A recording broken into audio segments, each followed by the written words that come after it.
신앙을 고백하겠습니다. 나는 전능하신 아버지 하나님 천지의 창조주를 믿습니다. 나는 그의 유일하신 아들 우리 주 예수 그리스도를 믿습니다. 그는 성령으로 잉태되어 동정녀 마리아에게서 나시고 본디오 빌라도에게 고난을 받아 십자가에 못 박혀 죽으시고 장사된 지 사흘 만에 죽은 자 가운데서 다시 살아나셨으며 하늘에 오르시어 전능하신 아버지 하나님 우편에 앉아 계시다가 거기로부터 살아있는 자와 죽은 자를 심판하러 오십니다. 나는 성령을 믿으며 거룩한 공교회와 성도의 교제와 죄를 용서받는 것과 몸의 부활과 영생을 믿습니다. 아멘.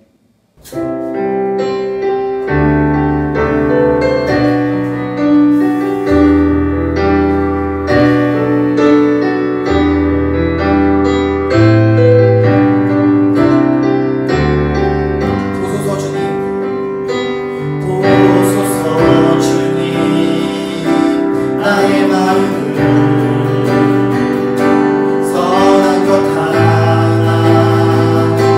없습니다.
우리를 구원하신 주님, 이 시간 우리가 각자의 자리에서 주님 앞에 나아올 수 있게 하시니 정말 감사드립니다.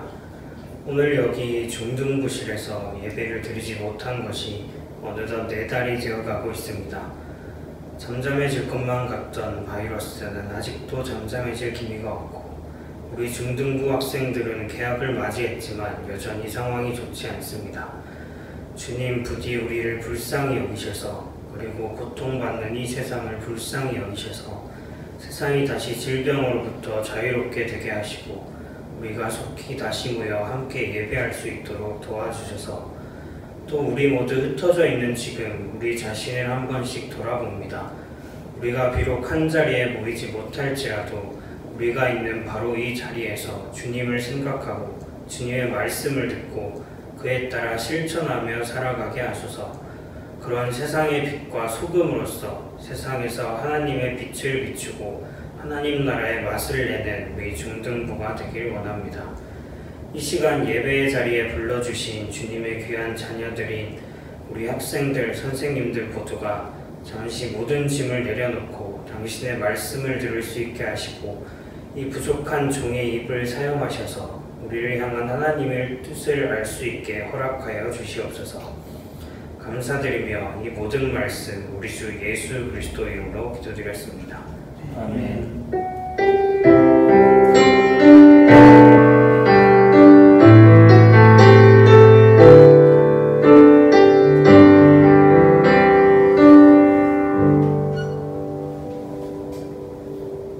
오늘 우리에게 주신 하나님의 말씀은 마태복음 18장 35절 말씀입니다.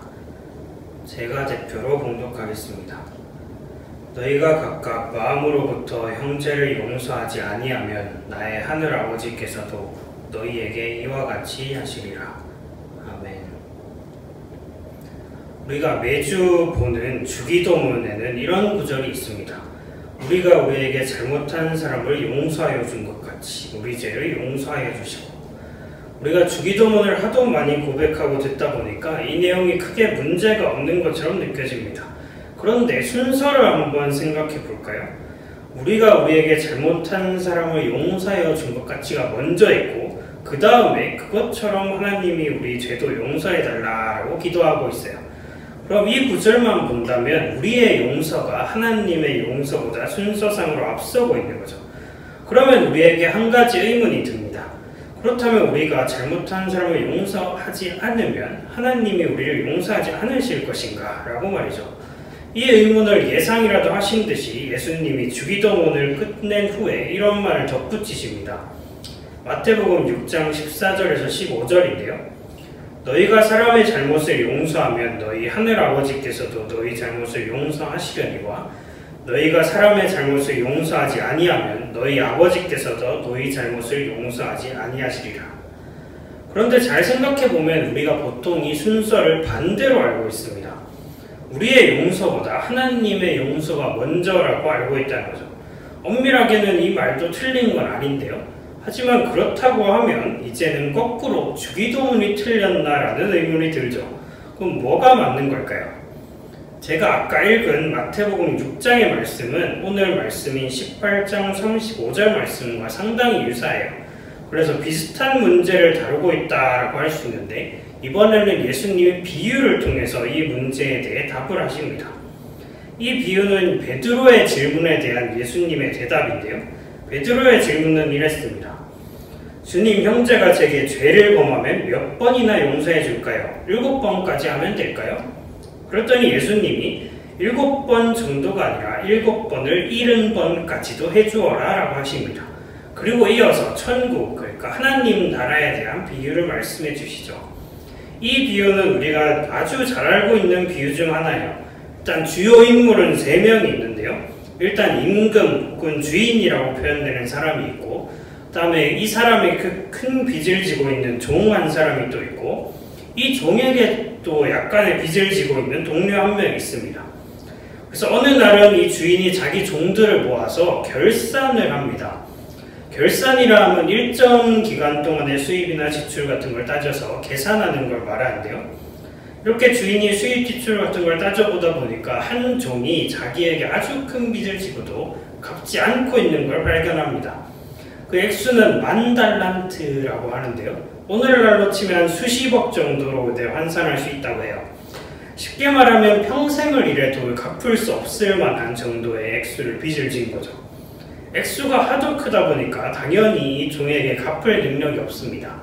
그런데 주인이 종을 이렇게 불러서 그러면 네 몸과 아내와 자식들 모든 수요를 다 팔아서 이걸 갚아라 라고 명령을 하죠.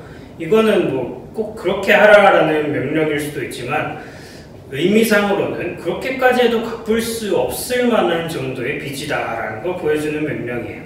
이 명령에 종이 주인 앞에 바싹 엎드려서 자비를 구하면서 제게 자비를 베푸셔서 제가 다 갚겠습니다 라고 하죠. 사실 주인이 이 종을 용서해 주거나 봐줄 필요가 없는데요. 액수도 어마어마할 뿐더러 그래서 주인이 봐주게 되면 주인이 엄청난 손해를 보는 거기 때문이죠. 그럼에도 주인이 자기 앞에 엎드려 있는 종을 불쌍하게 여겨서 그 빚을 다 탕감해 줍니다. 그러니까 종은 절대로 갚을 수 없는 빚을 다 탕감해 주는 주인의 엄청난 은혜를 입게 된 거죠. 그런데 이제 종이 나가면서 자기에게 빚진 동료 한 명을 마주칩니다. 이제는 상황이 그가 주인과 비슷한 입장에 서게 된 거죠. 다만 차이가 있다면 액수의 차이가 있는데요. 이 동료는 이 사람한테 100데나리온, 그러니까 한 100일 정도 시간을 주면 갚을 수 있는 정도의 빚을 지고 있었다라고 해요. 어쨌든 이 종이 일단 자기 동료의 멱살을 잡으면서 야, 빚 갚아라 라고 요구합니다. 그러자 동료가 아까 종이 했던 것과 똑같은 자세를 취해서 종의 앞에 엎드려서 심지어 대사도 비슷해요. 내게 자비를 베풀어 주게나 내가 꼭 갚겠다 라고 합니다. 그러나 이때 종은 주인과 반대의 결정을 내립니다. 그 동료가 빚을 다 갚도록 옥에 가두어 버린 거죠. 그래서 이 상황을 알게 된 또 다른 동료들이 감옥에 가버린 이 사람을 불쌍하게 여겨서 주인에게 이 사건을 전달합니다. 그랬더니 주인이 이 종을 호출해가지고 이렇게 말하죠. 악한 종아, 네가 내 앞에 엎드려서 간절하게 빌기에 네가 갚을 수 없는 빚임에도 나는 널 불쌍히 여겨서 네 빚을 탕감해줬다. 그렇다면 너도 당연히 같은 상황에서 네가 빚진 동료를 불쌍히 여기고 그 빚을 탕감해줘야 하는 것이 아니냐? 라고 하죠. 이렇게 말한 후에 주인이 빚을 탕감해줬던 걸 취소하고 그 종이 빚을 다 갚도록 감옥에 보내버립니다. 이렇게 비유를 끝내시고 예수님이 하신 말씀이 바로 오늘 읽은 35절입니다. 너희가 각각 마음으로부터 형제를 용서하지 아니하면 나의 하늘 아버지께서도 너희에게 이와 같이 하시리라. 그래서 이 마지막 말씀에 비추어서 비유를 조금 다시 보면 우리는 먼저 등장인물들을 분류할 수 있어요. 하나님, 어떤 사람, 그리고 이웃 정도로 이제 대입해서 생각할 수 있죠. 그리고 또 등장인물들이 특정한 상황에서 용서를 베푸는가의 여부에 주목할 수 있죠. 그래서 첫째로 주인으로 등장하는 하나님은 절대 갚을 수 없는 빚을 지고 있는 이 사람을 불쌍히 여겨서 탕감해 줍니다. 용서하지 않아도 비난받지 않을 만한데도 용서해 주신 거죠. 그런데 둘째, 이렇게 용서를 받은 사람은 자기에게 충분히 갚을 만한 정도의 빚을 지고 있는 자기 이웃을 불쌍히 여기지 않고 용서해 주지 않습니다. 만약에 이 두 번째 경우만 있다라고 하면 좀 가혹하긴 하지만 그럴 수는 있겠다라고 생각할 수 있겠죠. 근데 첫 번째 상황이 먼저 발생했기 때문에 하나님께 이미 용서를 받은 사람이 이웃을 용서해 주지 않는 것이 비난받아 마땅한 일이 됩니다. 그 결과 세 번째, 하나님이 이웃을 용서해 주지 않는 이 사람을 불러서 이전에 베풀었던 용서를 취소하신 거죠. 그러면 이제 우리가 주기도문을 생각하면서 약간 떠올랐던 그 의문을 해결할 수 있는데요. 먼저 하나님께서 우리 죄를 용서해 주시는 것이 있습니다. 그리고 그렇게 용서받은 우리가 우리 이웃에게 어떻게 행하는가가 이제 문제가 되죠. 만약 우리가 하나님이 하신 것처럼 용서하고자 노력한다면 하나님께서는 이전의 용서를 취소하지 않으실 거지만, 만약에 하나님과 반대로 이웃을 용서하지 않는다면 하나님께서 이전의 용서를 충분히 취소하실 수 있다라고 합니다. 그래서 우리는 이 비유로부터 하나님께서 우리 죄를 용서해 주신 것처럼 우리도 우리 이웃에게 그렇게 해야 된다라는 걸 배울 수 있죠. 그런데 이상하게도 우리의 마음이 좀 무거워집니다. 왜 그런가 했더니, 먼저 우리는 사람들이 우리에게 잘못한 일의 정도를 따지기 때문이죠. 우리에겐 그래서 어느 정도 나름대로 용서할 만한 일의 정도가 정해져 있을 거예요. 이 정도면 용서해 줄 수 있지 정도부터, 이건 절대로 용서할 수 없어 같은 일까지 다양하겠죠. 그리고 다음으로 우리 마음에 걸리는 문제는 이 잘못한 사람의 태도일 겁니다. 만약에 어떤 사람이 자기 잘못을 인정하고 간절히 용서해 주세요 라고 한다면 그걸 용서를 충분히 고민해 볼 수 있지만, 만약에 그 반대로 자기 잘못을 인정하지도 않고 용서를 구하지도 않고 그러면 용서할 생각 자체를 해보질 않겠죠. 그래서 우리는 오늘 말씀이 이런 걸 별로 따지지 않고 무조건적으로 무제한적으로 490번 그렇게 무제한적으로 용서를 말하는 것 같아서 마음이 무거워집니다. 그런데 우리는 이 비유 앞에 비슷하지만 매우 다른 느낌의 말씀에 있는 걸 볼 수 있는데요. 18장 15절에서 17절입니다. 내 형제가 죄를 범하거든 거기서 너와 그 사람과만 상대하여 권고하라. 만약 들으면 네가 네 형제를 얻은 것이요, 만약 듣지 않거든 한두 사람을 데리고 가서 두세 증인의 입으로 말마다 확증하게 하라. 만일 그들의 말도 듣지 않거든 교회의 말하고 교회의 말도 듣지 않거든 이방인과 세리와 같이 여기라. 그래서 여기서 우리는 용서를 할 때 아무것도 묻지도 따지지도 않고 용서하라는 것은 아니라는 걸 알 수 있어요. 그래서 우선 이 사람이 잘못했다는 걸 인정을 하고 사과를 하도록 요구하는 그런 몇 번의 절차를 거치라고 말합니다. 그리고 만약에 이 사람이 그걸 계속 거부하면 이방인과 세리같이, 그러니까 교회 공동체 밖에 있는 사람으로 여기라고 하죠. 그러면 이 말씀은 이 경우에 잘못에 대한 처벌을 공적으로 하는 건 필요하다라고 말하는 거죠. 그렇지만 한편으로 분명한 건 보복하라고 말하지는 않습니다. 그래서 만약에 이 사람이 잘못을 회개하고 용서해달라고 한다면 그때 용서할 여지를 열어두라는 걸로 볼 수 있죠. 그래서 결론적으로 우리는 하나님의 말씀에서 오늘 강력한 용서의 요구를 듣습니다. 그 근거는 이미 하나님께서 우리에게 절대로 갚을 수 없는 큰 은혜를 베풀어 주셨다라는 점이 있죠. 그리고 하나님은 우리를 용서하시면서 우리도 우리에게 잘못한 사람들을 용서해 주시기 원하십니다. 그런데 그 조건이 상당히 모호하지만 우선 조금 제한을 걸어보자면, 우선은 만약 그 사람이 잘못을 인정하고 용서를 구한다, 그러면 기꺼이 용서를 해줄 수 있어야 한다라는 거고, 만약 그렇지 않더라도 우리는 공적인 절차를 거치고 복수가 아니라 공적 차원의 처벌을 생각해야 된다라는 걸 알 수 있죠. 근데 이런 모호한 조건들을 조금 고려한다고 해도 여전히 하나님이 용서하시라고 하는 요구가 강력합니다. 그래서 우리에게 잘못한 사람이 만약 진심으로 제가 잘못했습니다, 용서해 주세요 라고 한다고 해도 우리는 망설일지도 모릅니다. 그러나 그럴 때 하나님께서는 우리에게 하나님이 어떻게 하셨는지를 기억하라고 말씀하시죠.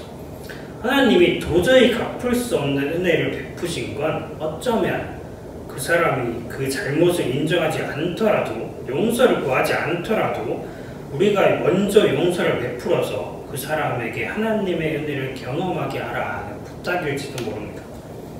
그것이 주님께서 원수까지 사랑하라고 말씀하신 이유일 겁니다.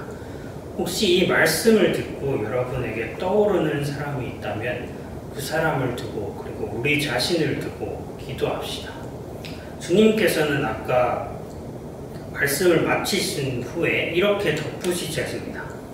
진실로 다시 너희에게 이르노니 너희 중에 두 사람이 땅에서 합심하여 무엇이든지 구하면 하늘에 계신 내 아버지께서 그들을 위하여 이루게 하시리라. 두세 사람이 내 이름으로 모인 곳에는 나도 그들 중에 있느니라. 그래서 우리가 하나님의 말씀대로 용서하고자 할 때, 그리고 그렇게 기도할 때 예수님께서 함께 하시고 하나님께서 그 일을 이뤄내실 것입니다. 그래서 여기 있는 우리 모두가 그렇게 이 땅에 하나님의 나라가 임하게 되기를 함께 기도하기 원합니다. 그리고 그런 중등부 공동체가 되기를 간절히 소망합니다. 기도하겠습니다. 주님, 오늘 우리가 용서할 줄 모르는 종의 비유를 듣습니다. 주님, 그 비유에서 하나님께서 우리에게 어떤 용서를 베풀어 주셨는지, 우리가 갚을 수 없는 그런 은혜를 베풀어 주셨다라는 것을 배웁니다. 그리고 그 종의 모습에서 우리가 우리의 이웃을 용서하지 않는 그런 모습들을 봅니다. 주님, 우리가 그런 잘못들을 저지르고 있다면 하나님께서 우리에게 어떻게 하셨는지를 기억하고 우리 이웃들을 용서하고자 노력하게 하시고, 또 우리가 그 사안을 놓고 하나님 앞에 나아가서 기도하고, 또 두세 사람이 모인 곳에 함께 있겠다고 하신 약속을 의지하여서 함께 중보하고 기도하면서 우리 공동체를 세워나갈 수 있게 하여 주시옵소서. 그런 중등부가 되게 하실 줄 믿습니다. 주님께서 그런 은혜를 허락하여 주시옵소서. 이 모든 말씀 우리 주 예수 그리스도 이름으로 기도드렸습니다. 아멘. 이성진 목사님께서 축도해 주시겠습니다. 이제는 예수 그리스도의 은혜와 하나님의 사랑과 성령의 교통하심이 늘 주님이 우리를 사랑하시는 것처럼 정말 이웃을 온전히 사랑하면서 용서하기로 결단하는 우리 모든 중등부 친구들과 또한 선생님들 가운데 영원토록 함께 하시기를 간절히 축원하옵나이다. 아멘.